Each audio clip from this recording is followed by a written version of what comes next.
Hello दोस्तों, आज हम पढ़ने वाले हैं राष्ट्रीय सुरक्षा और राष्ट्रीय शक्ति के बारे में। तो आइए जानते हैं कि राष्ट्र शब्द का अर्थ क्या होता है।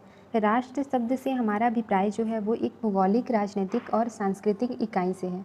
अतः राष्ट्र सुरक्षा का तात्पर्य राष्ट्र के भौतिक, राजनीतिक स्वरूप और सांस्कृतिक व्यक्तित्व की सुरक्षा करना होता है। अब भौगोलिक का मतलब भूगोल से संबंधित चीज़ों से है, राजनीति का अर्थ है राज्य के नीति नियम से, और सांस्कृतिक का अर्थ है संस्कृति संबंधी कल्चरल चीज़ों से। सुरक्षा मानव अस्तित्व के लिए एक बाध्यता है, ये तो हम सब जानते हैं, जिसका परंपरागत आधार जो है वो भय की भू राजनीति यानी अंतर्राष्ट्रीय राजनीति तथा अंतर्राष्ट्रीय संबंधों पर भूगोल के प्रभावों का अध्ययन भू राजनीति कहलाती है, यानी जियोपॉलिटिक्स, तथा जिसे सदा ही शांति एवं सुरक्षा की परिचर्या को प्रमाणित किया है। जो सुरक्षा है उसने सदा ही शांति और सुरक्षा की परिचर्या को प्रमाणित किया है। राष्ट्र सुरक्षा के साथ ही उस राष्ट्र का वर्तमान और भविष्य दोनों जुड़ा हुआ है, यानी जो राष्ट्र सुरक्षा है उसी पे उस राष्ट्र का वर्तमान और जो भविष्य है दोनों ही चीज़ें निर्भर करती हैं। क्योंकि जो बदलता हुआ जो हमारा अंतर्राष्ट्रीय सामाजिक, आर्थिक और राजनीतिक तकनीकी विकास है, वैज्ञानिक शोध है और आयुकीकरण जैसे कारण राष्ट्र शांति का निर्माण करके सुरक्षा के वातावरण का सृजन करते हैं। राष्ट्र सुरक्षा के सुदृढ़ ढांचे के निर्माण हेतु सर्वप्रथम राष्ट्र के मार्मिक मूल्यों की पहचान तथा बाद में आंतरिक व बाहरी सुरक्षा, विभिन्न खतरों के स्वरूप एवं प्रकृति का विश्लेषण आवश्यक होता है। आंतरिक और बाहरी सुरक्षा के कारण एक दूसरे से संबंध होने के साथ साथ एक दूसरे को प्रमाणित भी करते हैं, यानी जितनी ज़रूरी आंतरिक सुरक्षा है उतनी ही बाहरी भी है, और इन दोनों में परस्पर संबंध भी है, एक दूसरे के साथ ये संबंध को प्रमाणित भी करते हैं। जहाँ एक और विभिन्न बाहरी राजनीतिक, आर्थिक और सैनिक दबाव की आंतरिक सुरक्षा व्यवस्था को प्रमाणित करते हैं, वहीं विभिन्न आंतरिक जो समस्याएं हैं वो बाहरी खतरों को जन्म देती हैं। अगर आंतरिक समस्याएं अंदर जो हैं वो बनी रहेंगी तो बाहरी समस्याएं तो आनी ही आनी हैं, उनको कोई रोक नहीं सकता। फिर यही कारण है कि सुरक्षा ढांचे के निर्माण में जहां एक और सुदृढ़ अर्थतंत्र, सैन्य क्षमता, राजनीतिक स्थिरता, सामाजिक सशक्ति एवं सुदृढ़ सामाजिक ढांचा आदि कारक प्रमुख भूमिका का निर्वाह करते हैं, वहीं आधुनिकीकरण की अस्त व्यवस्था, जातीय विभाजन, अति केंद्रीय चापलूसी एवं भ्रष्टाचार आदि सम्मिलित जो कारक हैं, इन रूपों से राष्ट्र शक्ति को छिन्न भिन्न करके राष्ट्रीय सुरक्षा को संकटापन प्रदान कर देते हैं या फिर संकटापन कर देते हैं। ये अग्रतालिका से हमें इसे सरलता से समझने में आसानी होगी। और राष्ट्रीय सुरक्षा के परंपरागत अर्थ को स्वरूप प्रदान करने में निम्नलिखित विद्वानों के मत उल्लेखनीय हैं। तो आइए जानते हैं उन विद्वानों के क्या मत थे। सबसे प्रख्यात जो अमेरिकी टिप्पणीकार हैं वॉल्टर लिपमैन, इनके अनुसार एक राष्ट्र की सुरक्षा तभी समझी जाती है जब उसे अपने उचित हितों को युद्ध निवारण हेतु बलिदान नहीं करना पड़ता, और यदि उसे चुनौती दी गई तो वह उसे युद्ध के द्वारा बनाए रखने में सक्षम होता है। एक अन्य कुछ और विद्वान हैं बर्कोविट्स और बुफ्रे, इनके अनुसार जो राष्ट्र सुरक्षा है वो राष्ट्र सुरक्षा बाह्य खतरों से अपने आंतरिक मूल्यों की रक्षा करने की क्षमता होती है। इसके अलावा और भी अनेक परिभाषाएं विद्वानों ने दी हैं, परंतु ये दोनों जो परिभाषाएं हैं वो राष्ट्र सुरक्षा की परंपरागत अवधारणा के बिंदुओं, हितों, मूल्यों, खतरों और युद्ध की ओर ध्यान आकर्षित करने के लिए पर्याप्त हैं। स्पष्टतः यह परिभाषाएं मुख्य रूप से राष्ट्र के आंतरिक तत्वों अर्थात हितों और मूल्यों की बाह्य खतरों से सुरक्षा की ओर इंगित करते हैं। इस प्रकार ये राष्ट्रहित के विभिन्न तत्वों को एक सीमित क्षेत्र में बांध देते हैं। अतः स्पष्ट है कि पूर्व में राष्ट्र सुरक्षा के अर्थ को बाहरी आक्रमणों से भूभाग की सुरक्षा, विदेश नीति में राष्ट्र हितों की सुरक्षा और नाभिकीय विनाश के खतरों से व्यक्ति सुरक्षा रूप में लिया गया है। यह परिप्रेक्ष्य जनता की सुरक्षा की अपेक्षा राष्ट्र की सुरक्षा से अधिक संबंध रखता है। यहाँ पे जो है राष्ट्र सुरक्षा राज्य की सुरक्षा के समकक्ष होती है, जिसमें सैन्य क्षमता का विस्तार, विरोधी के प्रति प्रतिरोध के लिए हथियारों की प्राप्ति और नाभिकीय हथियारों की लालसा इत्यादि सम्मिलित है। सुरक्षा का शास्त्रीय विचार राज्यों द्वारा अपने भूभाग की अखंडता, स्वच्छता तथा घरेलू राजनीतिक व्यवस्था को अन्य राज्यों से होने वाले खतरे के प्रति बल प्रयोग से संबंधित है, परंतु यह विचार प्रतिद्वंदी राष्ट्र द्वारा उत्पन्न अन्य प्रकार के खतरों जैसे पर्यावरणीय, आर्थिक व सांस्कृतिक आदि तत्वों को राष्ट्र सुरक्षा की अवधारणा में सम्मिलित नहीं करता। वास्तव में जनसाधारण जो है उनके लिए तो सुरक्षा का अर्थ बीमारी, भूख बेरोजगारी, अपराध, सामाजिक संघर्ष, राजनीतिक उत्पीड़न और पर्यावरणीय खतरों से संरक्षा और शीतयुद्धोत्तर काल में बदलते हुए परिदृश्य को देखते हुए सुरक्षा को अधिकांशतः इसी अर्थ में व्याख्यात किया जा रहा है। वर्तमान के समय में अंतर्राष्ट्रीय स्तर पर जो हमें आर्थिक और सैन्य सहायता मिलती थी उसमें कमी आती जा रही है। असैनिक खतरे और सामाजिक असुरक्षा जैसे मुद्दों से राष्ट्र सुरक्षा परिदृश्य में व्यापक परिवर्तन आया है। इसका केंद्र सशक्तिकरण से हटाकर मानव विकास और सशक्तिकरण हो गया है। वास्तव में राष्ट्र सुरक्षा सिर्फ युद्ध से बचाव की योग्यता के लिए ही प्रयुक्त नहीं होती, बल्कि जन कल्याण और उत्तरजीविता के लिए अन्य खतरों, विशेषतः आंतरिक आदि आयाम सम्मिलित हैं। सोवियत संघ प्रतिरोध के विघटन से यह अनुभूति बनी है कि अत्यधिक सैन्य बल राष्ट्र योग्यता और भूभागीय योग्यता बनाए रखने में सक्षम नहीं है, बल्कि आर्थिक विकास के लाभों का समाज के विभिन्न वर्गों में समान वितरण अधिक महत्वपूर्ण है। आज एक राष्ट्र को बाह्य व आंतरिक खतरों के साथ साथ भूमंडलीकरण के परिणाम स्वरूप उत्पन्न हुए आर्थिक चुनौतियों का सामना भी अपनी सुरक्षा के अंतर्गत करना है, क्योंकि आधुनिक युग में किसी राष्ट्र की अर्थव्यवस्था उसकी सुरक्षा का प्रमुख आधार है। रॉबर्ट मैकनेमारा ने इस संबंध में सर्वाधिक महत्वपूर्ण अवधारणा प्रतिपादित किया। वे कहते हैं कि सुरक्षा का अर्थ है विकास, यानी सैनिक साजो सामान की प्राप्ति ही नहीं, क्योंकि विकास के बिना कोई सुरक्षा संभव ही नहीं है। इसी संदर्भ में सुब्रमण्यम ने राष्ट्र सुरक्षा एवं विकास की एक रूपता को स्पष्ट करते हुए सत्य ही लिखा है कि राष्ट्रीय सुरक्षा का अर्थ मात्र क्षेत्रीय अखंडता नहीं होती, बल्कि इसका अर्थ यह भी होता है कि देश शीघ्र आयोगिकीकरण हो, क्षमतावादी एवं प्रायोगिकी समाज का निर्माण करने की क्षमता है। स्पष्ट है कि सुरक्षा का तात्पर्य सैन्य शक्ति का विस्तार एवं क्षेत्रीय अखंडता को ही कायम रखना नहीं होता, बल्कि विकास की सुरक्षा करना होता है। इसका निष्कर्ष हम यही निकाल सकते हैं कि विकास की सुरक्षा करना अत्यंत महत्वपूर्ण है। हम विकास की ओर बढ़ तो रहे हैं, लेकिन अगर उसकी सुरक्षा ही नहीं कर पाएंगे तो फिर बढ़ के भी कोई फ़ायदा नहीं होने वाला है। विकास की सुरक्षा से आशय समाकलीन अंतर्राष्ट्रीय वातावरण में आपेक्षिक विकास के मार्ग में आने वाली बाधाओं से सुरक्षित करना है। इन बाधाओं को आंतरिक एवं बाहरी, प्रत्यक्ष एवं परोक्ष सभी प्रकार के तत्व, अब प्रत्यक्ष और परोक्ष तत्व क्या होते हैं ये हम अभी आगे देखेंगे। इसीलिए सुरक्षा की गारंटी एक पक्षीय पहल से बढ़कर सहयोगात्मक सुरक्षा यानी सामूहिक सुरक्षा, ये भी हम आगे पढ़ेंगे अभी, समांग सुरक्षा, सहयोगी सुरक्षा एवं वैश्विक रक्षा एवं मानव मूल्यों की सुरक्षा पर निर्भर करता है। अतः निष्कर्ष के तौर पर हम कह सकते हैं कि किसी राष्ट्र के विकास में योगदान देने वाले सभी मूर्त एवं अमूर्त तत्वों की बाहरी एवं आंतरिक, सैनिक एवं असैनिक, प्रत्यक्ष एवं परोक्ष कारकों के सभी नकारात्मक तथ्यों से उसकी सुरक्षा करना ही सही अर्थों में राष्ट्र सुरक्षा है। किंतु इस संबंध में आर्नोल्ड वुल्फर के इस कथन को भी ध्यान में रखना होगा कि राष्ट्र सुरक्षा की अवधारणा का सर्वसम्मति व्याख्या एवं निरूपण संभव नहीं है, क्योंकि राष्ट्र सुरक्षा भिन्न भिन्न लोगों के लिए भिन्न भिन्न परिस्थितियों में भिन्न भिन्न होती है।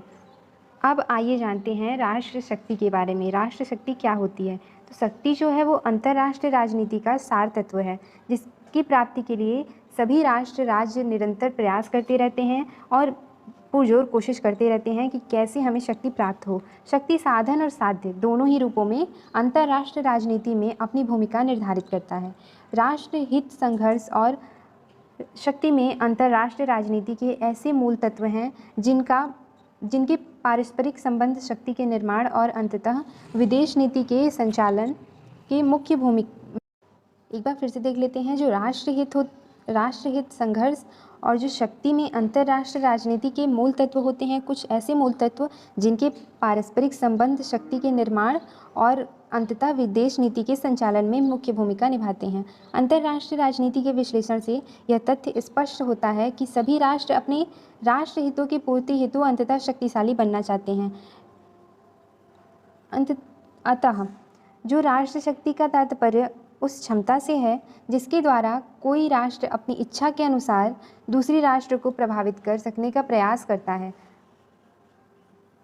यथार्थवादी सिद्धांत के प्रतिपादक मार्गेनथाउ के अनुसार राष्ट्र शक्ति राष्ट्र की वह शक्ति है जिसके आधार पर कोई राष्ट्र दूसरे राष्ट्र के कार्यों, व्यवहारों और नीतियों पर प्रभाव तथा नियंत्रण बनाए रखने की चेष्टा करता है। यह राष्ट्र की वह क्षमता है जिनकी ढाल पर एक राष्ट्र दूसरे राष्ट्र से अपनी इच्छा के अनुसार कार्य लेता है। हार्टमैन के शब्दों में राष्ट्र शक्ति का क्या अभिप्राय है, ये भी जान लेते हैं। तो हार्टमैन के शब्दों में राष्ट्र शक्ति जो है, राष्ट्र शक्ति से यह बोध होता है कि कोई राष्ट्र कितना शक्तिशाली या फिर कितना शक्तिहीन है, अथवा अपने राष्ट्र हितों की पूर्ति की दृष्टि से उसमें कितनी क्षमता है।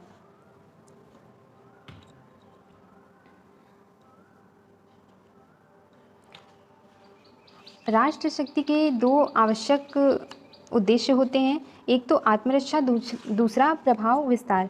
कैसे वो आत्मरक्षा कर सके और अपने प्रभाव का कितना ज़्यादा विस्तार कर सके, ये जो दो उद्देश्य हैं, ये दोनों उद्देश्य होते हैं राष्ट्र शक्ति के। राष्ट्र सुरक्षा किसी राज्य का न्यूनतम दायित्व होता है। इसके लिए उसे शक्तिशाली होना पड़ता है, लेकिन कई राष्ट्र केवल अपनी सुरक्षा से संतुष्ट नहीं रहते। वो क्या करते हैं, वो चाहते हैं कि दूसरे राष्ट्रों को भी अपने अधीन कर लें, अपने प्रभाव के क्षेत्र में लाकर अंतर्राष्ट्रीय क्षेत्र में अपना महत्व बढ़ाना चाहते हैं। इस महत्वाकांक्षा की पूर्ति तभी संभव है जब वह राष्ट्र विपुल साधना संपन्न हो, परंतु यह ध्यान रखना होगा कि किसी राष्ट्र की शक्ति संपन्नता ये अभिवृद्धि मात्र संपदा के स्वामित्व से नहीं बल्कि उसके उपयोग से प्राप्त होती है।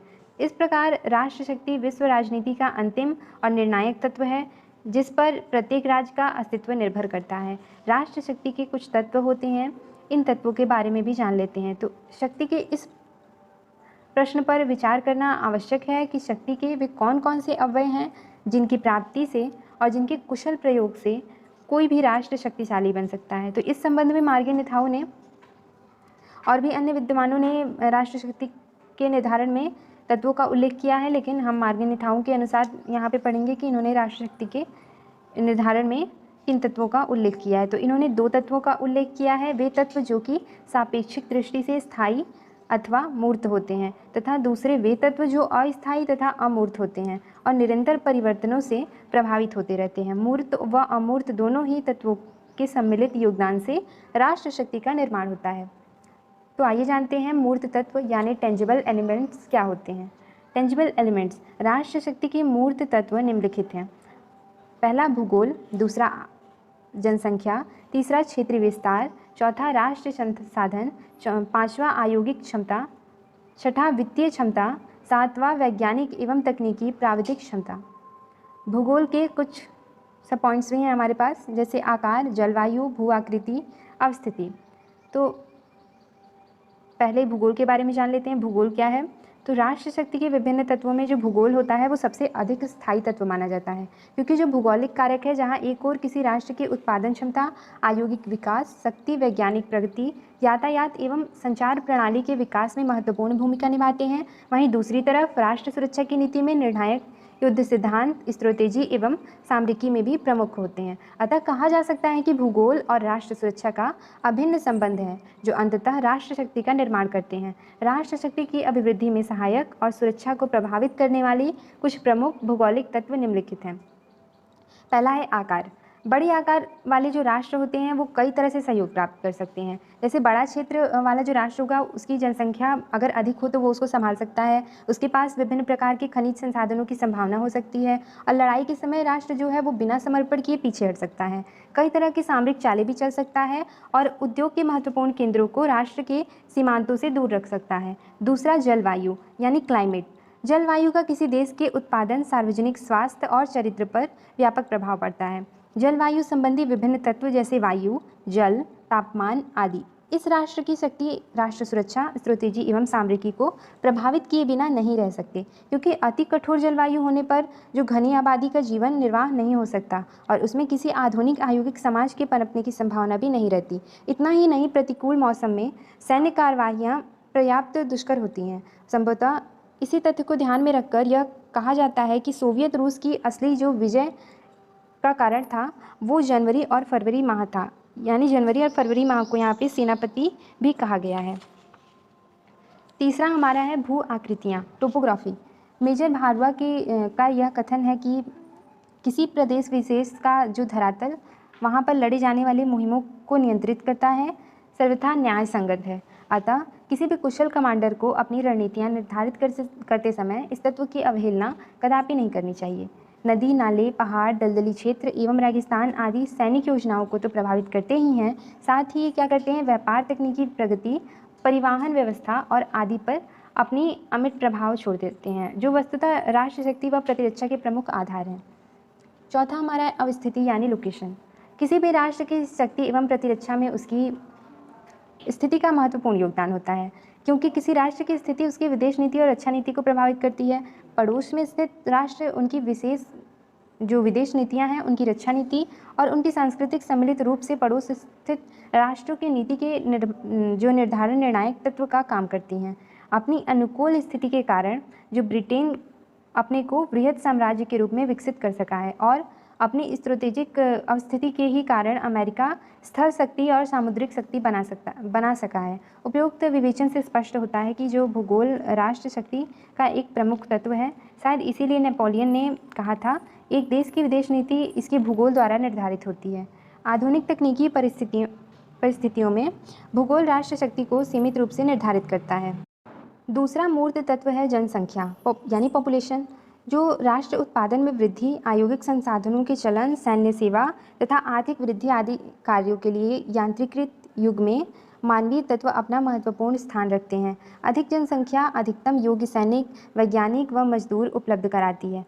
विपुल जनसंख्या वाला देश अपने प्राकृतिक संसाधनों में वृद्धि कर सकता है, जो अंततः राजनीति पर प्रभाव डालते हैं। लेकिन इसका तात्पर्य यह कदापि नहीं है कि अधिक जो जनसंख्या अगर अधिक होगी तभी कोई राष्ट्र की शक्ति है वो बढ़ सकती है, या फिर राष्ट्र की शक्ति का घोतक अधिक जनसंख्या ही नहीं है। भारत और चीन की जनसंख्या जापान, अमेरिका व सोवियत रूस से अधिक है, किंतु उसकी तुलना में दोनों देश कमज़ोर हैं। ये कम जनसंख्या वाले देश होते हुए भी इजराइल अरब राष्ट्रों से शक्तिशाली हैं। वास्तविकता तो यह है कि आर्थिक दृष्टि से पिछड़े हुए राष्ट्र के लिए अधिक जनसंख्या उसे और भी कमज़ोर व असुरक्षित बना देती है।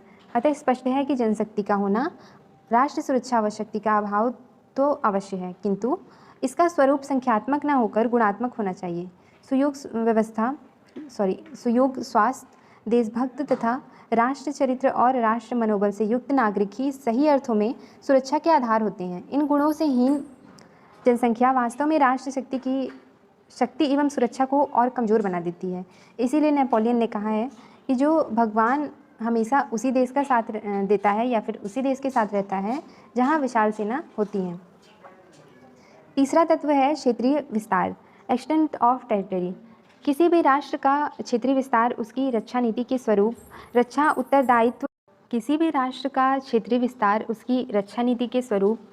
उत्तरदायित्व जनशक्ति और प्राकृतिक संसाधनों की दृष्टि से प्रमुख होता है। प्रायः यह देखने आया है कि जिन राष्ट्रों का क्षेत्रीय विस्तार जो है वो कम होता है, उनकी नीतियाँ आक्रामक होती हैं, यानी वो आक्रमण करने में ज़्यादा कुशल या फिर ज़्यादा अपने आप को सही समझते हैं, ये कह सकते हैं। जबकि विस्तृत क्षेत्रफल वाले जो देश होते हैं वो रक्षात्मक नीतियाँ अपनाते हैं। लड़ाई के मैदान में भी विस्तृत क्षेत्र उनकी युद्ध नीतियाँ समरतंत्र और आपूर्ति को नियंत्रित करते हैं। इजराइल जहां एक ओर अपने सीमित क्षेत्र विस्तार के कारण आक्रमण युद्ध योजना अपनाता है, वहीं भारत जैसे विशाल भूभाग वाला जो देश है वो डिफेंसिव योजना को या फिर डिफेंसिव रणनीति को अपनाता है। ब्रिटेन अपने कम क्षेत्रफल के कारण आक्रमण कर रहा है, जबकि सोवियत संघ का विशाल भूभाग उसके लिए दोनों महायुद्धों में लाभकारी सिद्ध हुआ है। विस्तृत भू क्षेत्र वाले जो राष्ट्र हैं, इसी दशाएं सुदृढ़ राष्ट्र शक्ति का निर्माण कर सकते हैं।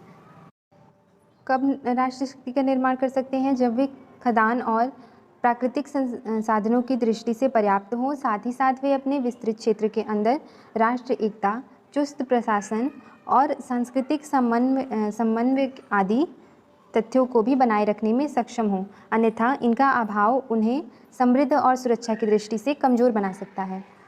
चौथा तत्व हमारा है राष्ट्र संसाधन यानी नेशनल रिसोर्सेज। राष्ट्र शक्ति के निर्धारक तत्वों में प्राकृतिक संसाधनों का विशेष महत्व है।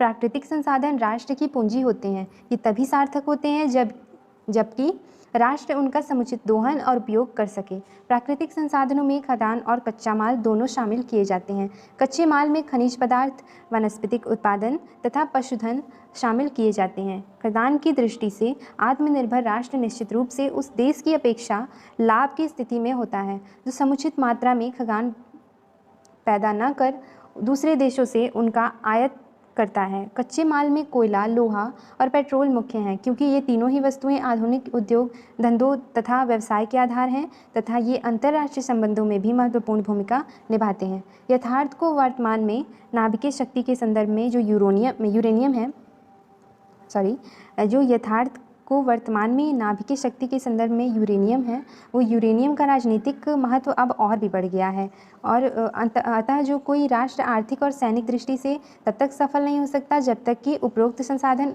उसे सुलभ ना हो। संयुक्त राज्य अमेरिका विश्व में सबसे शक्तिशाली राष्ट्र के रूप में प्रकाशित होता है क्योंकि उसके पास विशाल प्राकृतिक संसाधन है। पांचवा तत्व है आयोगिक क्षमता।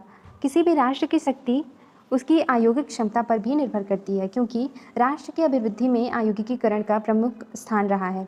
विज्ञान व तकनीकी क्षेत्र में हो रहे अनुसंधान व विकास कार्य आयोगिक क्षेत्र में नई नई तकनीक प्राप्त करके राष्ट्र के चतुर्मुखी विकास को सुदृढ़ आधार उपलब्ध कराते हैं। आज के इस वैज्ञानिक एवं तकनीकी के युग में कोई भी राष्ट्र अपना आयोगिक विकास किए बिना आत्मनिर्भर नहीं हो सकता। राष्ट्र का उद्योग विस्तार जितना ही गतिशील होगा, उस राष्ट्र की अनुनय शक्ति उतनी ही प्रभावी होगी। आयोगिक दृष्टि से सबल राष्ट्र को अच्छे जीवन स्तर की सुविधाएं प्राप्त होती हैं। आयोगिक क्षमता राष्ट्र की विदेश नीति के लक्ष्यों को प्राप्त करने में सहायक होती है। कोई राष्ट्र उस समय तक पर्याप्त सैनिक शक्ति का निर्माण नहीं कर सकता जब तक कि उस राष्ट्र के भीतर शक्ति तकनीक के कारण होने वाली आयोगिक विकास का योगदान महत्वपूर्ण ना हो। छठा हमारा तत्व है जो छठा मूर्त तत्व, वो है वित्तीय क्षमता। राष्ट्र शक्ति की अभिवृद्धि व रक्षा नीति के निर्धारण में आर्थिक तत्वों की अवहेलना कदापि नहीं की जा सकती, क्योंकि वित्त प्रतिरक्षा की चौथी भुजा होती है, अर्थात सशस्त्र सेनाओं के तीनों अंगों जल, थल और नभ के अतिरिक्त धन सुरक्षा का मुख्य आधार निर्मित करता है। पर्याप्त मात्रा में बिना वित्त व्यवस्था के न वो कोई सैन्य कार्यवाही प्रारंभ की जा सकती है और न ही हथियारों के निर्माण के संबंध में अनुसंधान व विकास कार्य ही आयत किए जा सकते हैं। ऐसी स्थिति में वही देश इन सब की व्यवस्था कर सकते हैं जिनकी वित्तीय क्षमता उच्च कोटि की होगी। लिटिल हार्ट के अनुसार बिना बारूद के तोपों का कोई महत्व नहीं है तथा पर्याप्त धन के अभाव में न तो तोपें निर्मित की जा सकती हैं और न ही बारूद का निर्माण किया जा सकता है। अतः जी क्राउथर के शब्दों में कहें तो यह कहना सर्वथा न्याय संगत है कि आज का जो युद्ध है वो विज्ञान का स्ट्रैटेजी की अपेक्षा धन के विज्ञान से अधिक प्रभावित होता है। सातवां तत्व है वैज्ञानिक एवं तकनीकी प्राविधिक क्षमता। राष्ट्र की शक्ति एवं उसके विकास के संदर्भ में वैज्ञानिक एवं प्राविधिक क्षमता का भी अपना महत्व है। वैज्ञानिक एवं तकनीकी ज्ञान का मूल्यांकन राष्ट्र की अर्थव्यवस्था, सुरक्षा और शक्ति के अन्य तत्वों के संदर्भ में किया जाता है। इसमें आंतरिक पद्धति के विकास, रणनीति, अंतर्राष्ट्रीय व्यापार, संचार साधनों की प्रगति आदि वे विभिन्न नाते सम्मिलित हैं जो राष्ट्र शक्ति के विकास में सहायक होते हैं। राइट महोदय का कथन है कि विज्ञान व तकनीकी यांत्रिक पद्धतियों के विकास तथा युद्ध कूटनीति, अंतर्राष्ट्रीय व्यापार, यात्रा एवं संचार में उनके प्रयोग की कला है। ये तत्व राष्ट्र व अंतर्राष्ट्रीय स्थितियों को प्रभावित करते हैं। कृषि, यातायात, उद्योग, शिक्षा एवं चिकित्सा आदि क्षेत्र में जो क्रमिक विकास दिन प्रतिदिन हो रहा है वह वैज्ञानिक अनुसाधनों का ही परिणाम है। देश की सुरक्षा एवं प्रतिरक्षा में विज्ञान और तकनीकी क्षमता का योगदान सर्वोपरि है, क्योंकि विज्ञान और तकनीकी क्षमता का प्रभाव सैनिक स्ट्रैटेजी और सामरिकी दोनों पर समान रूप से पड़ता है। आठवां तत्व है सैन्य क्षमता। माओ का कथन है कि political power flows from the barrel of the gun, अर्थात किसी राष्ट्र की राजनीतिक शक्ति बंदूक की नली से ही संचालित होती है। अतः स्पष्ट है कि राष्ट्र के पास समुचित सैन्य शक्ति बल का होना अनिवार्य है, जो कि उस राष्ट्र की सीमाओं की अखंडता एवं राजनीतिक स्वतंत्रता बरकरार रख सके। यद्यपि कि किसी राष्ट्र की शक्ति और सुरक्षा के निर्माण में असैनिक पहल महत्वपूर्ण होते हैं, किंतु सुदृढ़ और प्रभावी सैन्य शक्ति के अभाव में किसी राष्ट्र की राजनीतिक सत्ता अथवा राजनीति के उद्देश्यों की पूर्ति में कठिनाई होती है। सुरक्षा व शक्ति का मूल्यांकन मूलतः सशस्त्र सैन्य शक्ति से ही किया जाता है। इसलिए विश्व के सभी छोटे बड़े राज्य सैन्य शक्ति हासिल करने को हर संभव कोशिश कर रहे हैं। परंपरागत हथियारों के अतिरिक्त नाभिकीय, जैविक तथा रासायनिक हथियारों की प्राप्ति हेतु शस्त्रों की दौड़ इस संदर्भ में नितांत प्रासंगिक और उल्लेखनीय है। आणविक निशस्त्रीकरण की बाधाओं से समांतर घातक हथियारों को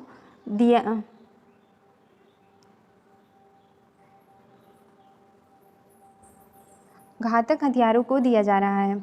इस तथ्य को स्पष्ट करता है कि अंतर्राष्ट्रीय राजनीति में किसी राष्ट्र की हैसियत का आंकलन उसकी सैन्य सामर्थ्य से होता है।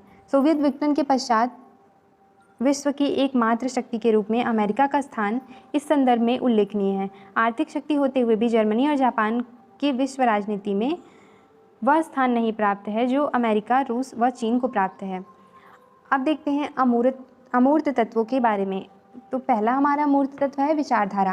विचारधारा आर्थिक, सामाजिक, राजनीतिक मूल्यों तथा सहयोग से संबंधित विचारों का समुच्चय है जो इन लक्ष्यों को प्राप्त करने के लिए कार्यों की योजना तैयार करती है। दूसरे शब्दों में विचारधारा विचारों एवं विश्वासों का एक ऐसा समुच्चय है जिसे राष्ट्र अपने व्यवहार का आधारभूत उद्देश्य घोषित करता है।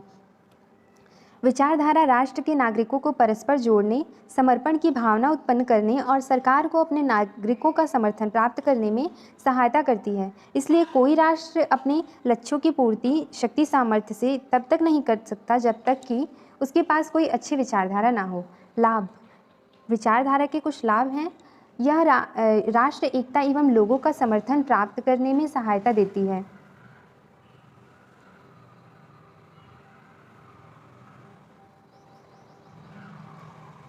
जैसे राष्ट्रवाद की विचारधारा, फांसीवाद, नाजीवाद की विचारधारा, विल्सन की विचारधारा आदि। विचारधारा विदेश नीति के वास्तविक लाभ को निभाती है। उदारवादी विचारधारा विदेश नीति हेतु समर्थन प्राप्त करती है, जैसे मित्र राष्ट्र द्वारा स्वतंत्रता, प्रजातंत्र, आत्मनिर्णय की विचारधारा का प्रयोग। राजनीतिक तानाशाही को नैतिक स्वरूप प्रदान करती है, जैसे समाजवादी विचारधारा। राष्ट्र हित को पूरा करती है, जैसे भारतीय विचारधारा, शांति, सहयोग, विश्व बंधुत्व। दूसरा तत्व है मनोबल एवं राष्ट्र चरित्र। यह राष्ट्र का वह सामूहिक और मानसिक दृष्टिकोण है जिसके कारण लोग सरकार की नीतियों को हितकर समझकर उसका समर्थन करते हैं। यही राष्ट्र मनोबल शक्ति का आधार बनता है। जनता का मनोबल युद्ध की सफलता के लिए आवश्यक है। विभाजित निर्धन समाज का मनोबल गिरा हुआ होता है। दूसरी तरफ नेतृत्व, सुयोग, सरकार और उत्तम राष्ट्र चरित्र राष्ट्र मनोबल को बढ़ाते हैं। राष्ट्र का मनोबल जितना ऊंचा होता है वह संकट का सामना उतनी ही सफलता से करता है। जैसे वियतनाम और अमेरिकी बमबारी का सामना उच्च मनोबल से हुआ तो इजराइल ने भी उच्च मनोबल से विशाल अरब जनसमूह से संघर्ष किया। नेपोलियन ने भी मनोबल विहीन और मनोबल युक्त सेना का रेशियो यानी भारानुपात तय किया है जो 1:1:3 में है। अर्थात एक मनोबल से युक्त सैनिक 3 मनोबल विहीन सैनिकों पर भारी पड़ता है। क्लाउज़विट्ज़ ने कहा है कि यदि शारीरिक शक्ति तलवार की मुठ है तो मनोबल तलवार की चमकती धार। यह मनोबल ही है कि पाकिस्तान से प्रत्येक संघर्ष में भारत का पलड़ा भारी रहता है। राष्ट्र के लोगों का कुछ सामान्य गुण और अवगुण होते हैं जिसे सामूहिक रूप से राष्ट्र चरित्र कहते हैं और इस राष्ट्र चरित्र का राष्ट्र शक्ति पर प्रभाव पड़ता है। वस्तुतः राष्ट्र चरित्र का तात्पर्य उन मूल्यों और आदर्शों से है जिन्हें कोई राष्ट्र प्राथमिकता देता है, जैसे सत्य, अहिंसा, गुटनिरपेक्षता आदि भारत का राष्ट्र चरित्र रहा जो मूलतः शांति का पक्षधर है।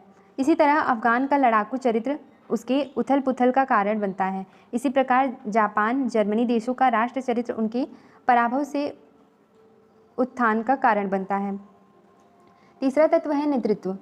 नेतृत्व की कुशलता के आधार पर राष्ट्र के सभी तत्व उचित दिशा निर्देश पाते हैं। वस्तुतः नीति का निर्माण एवं क्रियान्वयन नेतृत्व पर निर्भर करता है। इसलिए कुशल नेतृत्व राष्ट्र को महान बना देता है तो अकुशल नेतृत्व राष्ट्र को गर्त में पहुंचा देता है। जैसे बिस्मार्क, नेपोलियन, काबूल, इटली के एकीकरण का सूत्रधार 1861 के करीब ने कुशल नेतृत्व से राष्ट्र को ऊंचाइयां प्रदान की तो माओ ने भी इसी कुशल नेतृत्व पर साम्यवादी झंडे को स्थापित किया। चर्चिल ने द्वितीय विश्व युद्ध में कुशल नेतृत्व के कारण मित्र राष्ट्र को बढ़त दिलाई। उसने कहा कि हम खेत में, गली में, पहाड़ में, समुद्र में, सब जगह लड़ेंगे परंतु आत्मसमर्पण नहीं करेंगे। गांधी ने कुशल नेतृत्व से ब्रिटिश साम्राज्यवाद को घुटने टेकने पर मजबूर कर दिया। दूसरी तरफ शाम हुसैन जैसे शासकों की महत्वाकांक्षा ने इराक की दुर्दशा कर डाली। नेतृत्व के संदर्भ में सिकंदर महान ने कहा है कि मैं शेरों की उन सेना से नहीं डरता हूँ जिसका नेतृत्व एक भेड़िया करता हो, बल्कि मैं भेड़ियों की उन सेना से डरता हूँ जिनका नेतृत्व एक शेर करता हो। चौथा तत्व है सामाजिक सुसंगतता। यदि किसी राष्ट्र की आबादी में आंतरिक एकजुटता है तो वह राष्ट्र शक्तिशाली होता है। विभिन्न जातियों, धर्मों और भाषाई समूहों के में विवाद की स्थिति तथा असंतुष्ट अल्पसंख्यक राष्ट्र की शक्ति को कमजोर करते हैं। अमेरिका, कनाडा, ऑस्ट्रेलिया जैसे देशों में जहां एकरूपता है वहां शक्ति भी देखी जाती है। वहीं दूसरी तरफ पूर्व सोवियत संघ जैसे राष्ट्रों में सामाजिक सुसंगतता का अभाव रहा। फलतः धार्मिक उन्माद, जातिवाद, भाषावाद जैसी समस्याएं एकता और अखंडता जैसी आंतरिक सुरक्षा के लिए बाधक रही हैं। पांचवा तत्व है सरकार के प्रकार। अंतर्राष्ट्रीय राजनीति का विश्लेषण बताता है कि सरकार का स्वरूप राष्ट्र की शक्ति को प्रभावित करता है। यद्यपि इसे सामान्यीकृत नहीं किया जा सकता, किंतु फिर भी यह माना जाता है कि लोकतांत्रिक सरकारें समय समय पर राष्ट्र शक्ति को प्राप्त करती रहती हैं। साथ ही जिस राष्ट्र विशेष में अपनी घरेलू आवश्यकताओं और बदलते विदेशी हालातों के मैनेजर चुस्ती से निर्णय लेने की क्षमता होती है, उसकी शक्ति अधिक होती है। सोवियत साम्यवादी सरकार बदलती परिस्थितियों में कार्य नहीं कर पाई और विघटन का कारण बनी, जबकि चीन जैसे साम्यवादी देश ने उदारीकरण और बाजार अर्थव्यवस्था को अपनी नीतियों में समाहित कर राष्ट्र शक्ति में वृद्धि की। छठा अमूर्त तत्व जो है वो है जन समर्थन। जन समर्थन राष्ट्र की शक्ति के लिए आधारभूत तत्व होता है। इस जन समर्थन के आधार पर राष्ट्र अपनी आक्रामक विदेश नीति बना सकता है और राष्ट्र हित को पूरा करने हेतु अनैतिक अंतर्राष्ट्रीय दबावों को दरकिनारे भी कर सकता है। भारत ने प्रबल जन समर्थन के आधार पर अंतर्राष्ट्रीय प्रतिबंधों को नज़रअंदाज कर पोखरण 2 को सफल अंजाम दिया। वस्तुतः आज के युग में जो जनता की आवाज़ है वो ईश्वर की आवाज़ है, जिसके समर्थन के बिना सत्ता में बने रहना कठिन है और शक्ति में वृद्धि कर पाना जो है नामुमकिन है। वस्तुतः जनमत के विरुद्ध होने पर हड़ताल, धरना, प्रदर्शन का सामना सरकार को करना पड़ता है और शक्ति क्षणिक होती है, जैसे हाल में तो मिस्र, ट्यूनीसिया आदि में देखा जा सकता है। कुल मिलाकर राष्ट्र शक्ति के निर्माण में मूर्त और अमूर्त तत्वों का समावेश होता है। ये तत्व एक दूसरे से संबंधित हैं और पूरकता के स्वरूप से युक्त हैं। हाँ, यह बात जरूर है कि परिस्थितियों के अनुसार कभी कोई तत्व महत्वपूर्ण हो जाता है तो कभी कोई, किंतु महज उसी तत्व पर शक्ति सदैव आधारित नहीं रहती। यहाँ समझने की बात यह है कि राष्ट्र शक्ति एक समग्र अवधारणा है जिसमें राष्ट्र के मूर्त और अमूर्त तत्व दोनों की भूमिका सामूहिक रूप से महत्वपूर्ण होती है।